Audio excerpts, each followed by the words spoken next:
There is a gauge that quietly measures fear in the metals market, and it just did something it almost never does. Not the price. The financial channels will talk about the price all day because the price is easy, the price fits in a headline, and the price keeps you staring at the wrong thing. This is deeper than the price. It is a signal that shows up maybe once in a generation, and when it turns, it has historically marked the exact moment the crowd was most wrong. The big banks and the trading desks understand this signal perfectly well. They just have no interest in explaining it to you, because your confusion is where their profit lives.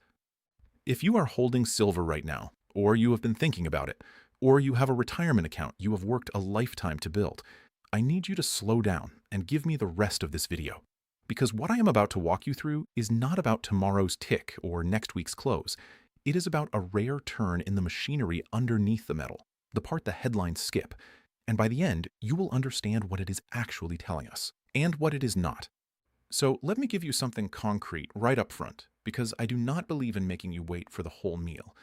There is a ratio in this market that tells you how many ounces of silver it takes to buy a single ounce of gold. Think of it as a fear thermometer.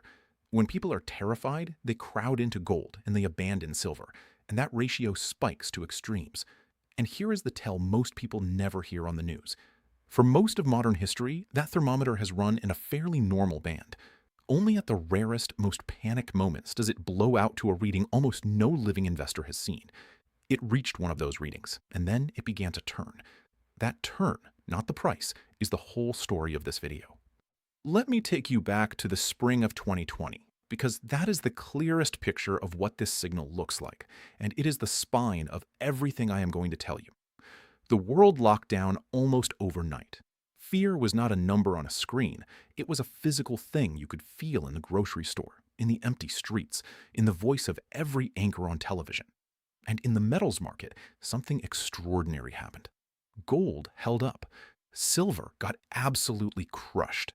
Not because anyone decided silver was worthless, but because in a genuine panic, the market treats gold as the lifeboat and dumps everything else to raise cash. When people are truly frightened, they do not sell what is falling. They sell what they can, whatever is liquid, to get their hands on dollars. Silver, which is half money and half industrial metal, got thrown overboard with the industrial stuff, tossed out with everything tied to a real economy that had just been switched off. And that fear thermometer, the gold-silver ratio, spiked toward a reading up near 125 ounces of silver to buy 1 ounce of gold. I want you to sit with how strange that is.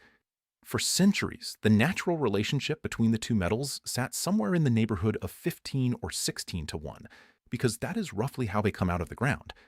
Even in the modern era, a normal reading has been a fraction of what we saw in that panic. A ratio up near 125 is not a price, it is a scream. It is the market telling you that fear had reached a level that simply does not last. And it did not last. Here is the part the crowd missed, standing there staring at the falling price. From that extreme, silver did not just recover.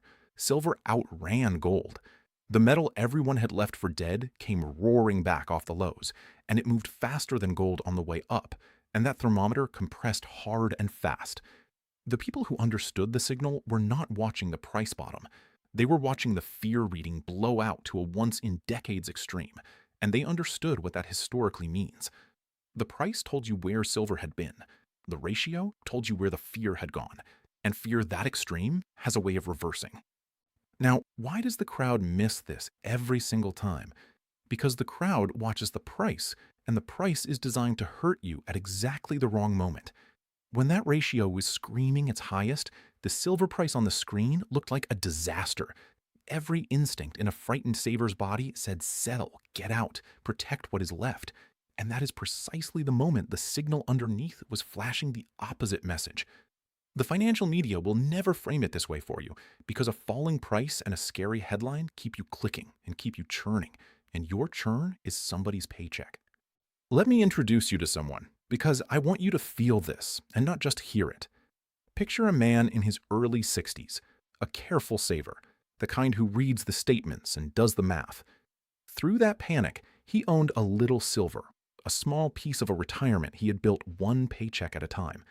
And every day the price fell, he felt like a fool.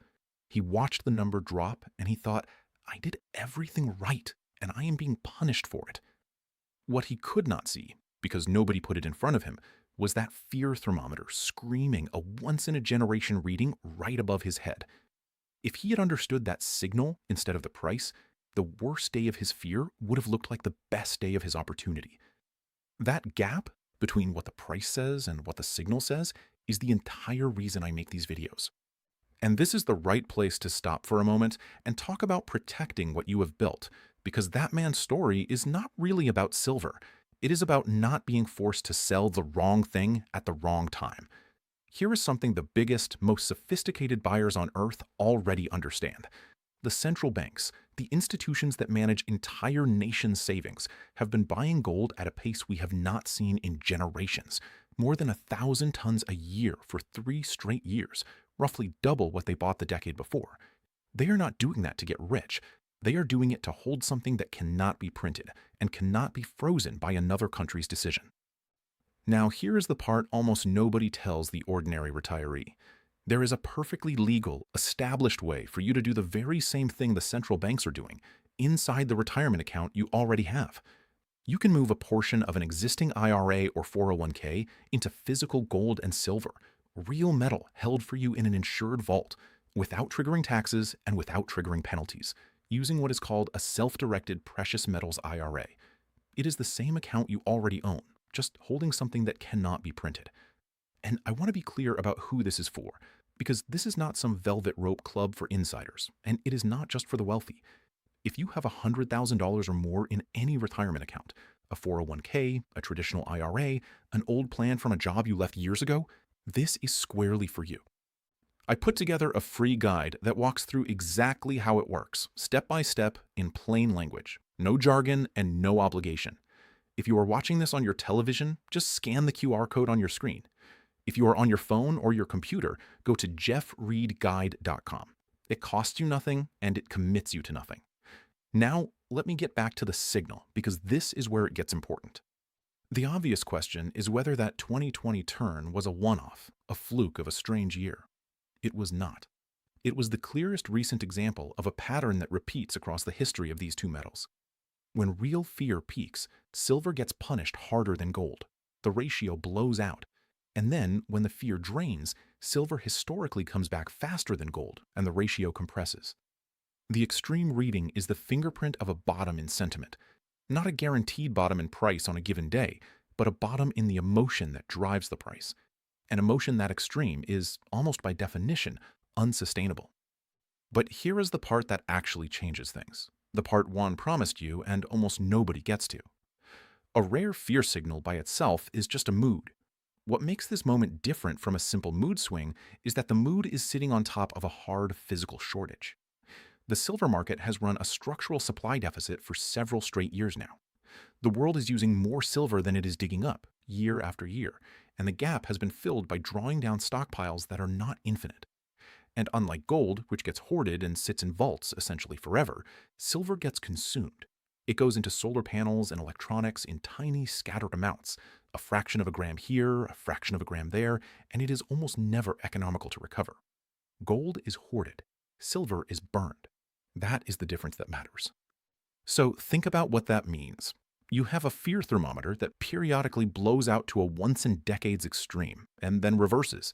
And underneath it, you have a metal in a genuine multi-year physical shortage being quietly consumed and not replaced. One of those things is about emotion. The other is about atoms. When a sentiment signal and a supply reality point in the same direction, you are looking at something more durable than a mood swing. That is the combination the price watchers cannot see, because the price only shows them today. Let me give you one more piece of history, because it deepens the point. Silver has a ceiling that is held for a very long time, a level up near $50 an ounce that it has touched only twice in living memory, once at the top in 1980 and again decades later in 2011, roughly 31 years apart. And here is the detail almost no one mentions. If you adjust that 1980 high for everything the dollar has lost since, the real peak was far above $50, well into the low 3 figures in today's money, and silver has never once reclaimed it in real terms. Think about that. A metal in a structural shortage, consumed and not recycled, still sitting below where it traded in real value decades ago. That is not a market that has gotten ahead of itself. That is a market that has been asleep. Now, why should you trust the physical signal over the price at all? Because the price you see on the screen is mostly a paper price, a market of claims and contracts, and paper can be created out of thin air in a way that atoms cannot. We have watched this collide with reality more than once. There was a moment when a crowd tried to squeeze the silver market by buying paper claims, and it failed because buying more paper just manufactures more paper. And on another exchange, in another metal entirely, when the paper price and the physical reality finally diverged too far, the exchange simply canceled completed trades, erased them, when metal won and paper lost. That is worth remembering the next time someone tells you the screen price is the truth. The screen price is a truth about paper. The shortage is a truth about metal. And the fear gauge is a truth about people. Only one of those three can be conjured up by a keystroke. Now I want to be honest with you, because that man at his kitchen table deserves honesty, and so do you. This is a case, not a guarantee, and it is not personal financial advice. Silver is volatile. It can be gut-wrenching. The same metal that comes roaring back can also be slammed for reasons that have nothing to do with its real value. We have watched exchanges hike the cost of holding silver positions and knock the price down by around 30% in a matter of days while nothing about the metal itself changed. Not the shortage, not the demand, not a single physical fact. The rules under a paper market can be rewritten by the people who run it, and they are not written for your benefit. If you cannot stomach that kind of move, silver will shake you out at the worst possible time, which is exactly what it is designed to do. The violence is a feature, not a bug, because a frightened holder selling into the drop is how the metal gets transferred from weak hands to patient ones. Anyone who tells you it only goes up is selling you something, and anyone who tells you the next drop means the story is over does not understand the story at all, which is why the how of owning it matters as much as the whether. If you decide silver belongs in your plan, own the real metal, not a paper promise that somebody else can redefine when it becomes inconvenient. Size the position so that a sharp drop is uncomfortable but never catastrophic, so that a shakeout can never force you to sell at the bottom the way that Saver almost did. The people who get destroyed in this metal are not the ones who are wrong about the direction. They are the ones who are right about the direction but sized so large or so leveraged that a normal, violent pullback forces them out before the payoff. Position size is what lets you hold your conviction when the screen is trying to scare you out of it. Now let me tell you where we really are, because this is the recognition moment, and it is the whole reason understanding this signal matters right now. The smart money already sees it. The central banks are buying gold hand over fist. The sophisticated players understand the ratio, understand the deficit, understand what a fear extreme historically precedes. They are already positioned, but the mainstream has not caught on. The financial channels are still fixated on the daily price. Your neighbor is not talking about the gold-silver ratio at the dinner table. The pension funds and the big advisors have not made their move. There is no line around the block at the coin shop, no mania, no cab driver giving you silver tips. And that is exactly the point. By the time this becomes obvious to everyone, by the time it leads the news and every advisor is recommending it and your neighbor finally brings it up, the easy part of the move will already be behind us. The whole advantage of understanding a rare signal is understanding it before the crowd arrives. Nobody is going to call you and tell you the moment has come. Nobody sends you an invitation to be early. The invitation is the quiet stretch when nothing feels urgent, when it is still just a strange reading on a gauge nobody is watching. That quiet is not a reason to ignore it. That quiet is the opportunity. So let me answer the question this whole video is built on, plainly and honestly. Silver just flashed a signal we have not seen in decades. And that signal is not the price. It is the rare turn in the fear gauge underneath the price. It is the reading that historically marks the moment the crowd was most afraid and most wrong. And it is sitting on top of a real, physical, multi-year shortage of the metal. That does not promise you a price, and it does not promise you a date. What it tells you is that the setup the smart money watches for is on the table, and the mainstream has not noticed yet. That is what it means. And now you understand it, which puts you ahead of almost everyone still staring at the number on the screen. If you have watched this far, you are exactly the kind of person I made this next part for. For those of you with $100,000 or more in a retirement account who want to think this through carefully, I am offering a free one-on-one educational web conference. No script, no pressure, just a real conversation about whether physical gold and silver belong in your plan and how the tax-free rollover actually works for your situation. If you are watching on your television, scan the QR code on your screen right now. If you are on your phone or your computer, go to jeffreedguide.com and mention that you watched this all the way to the end. And here is the honest reason to do it now rather than later. The moment to make a calm, unhurried decision is precisely the moment when nothing feels like an emergency, when you are early and thinking clearly instead of late and reacting. That window is open right now, while the gauge is still just a whisper the crowd is ignoring. So think back to that careful saver at his kitchen table, staring at a falling number, feeling like a fool, with a once-in-a-generation signal screaming silently right above his head. The tragedy was never that he owned silver. The tragedy was that nobody showed him the difference between the price and the signal. You have seen it now. You know that the fear gauge just did something it only does once in a generation, and you know what that has historically meant. The crowd is still watching the price. You are watching the thing underneath it. And that, more than any number on any screen, is what it means to be early.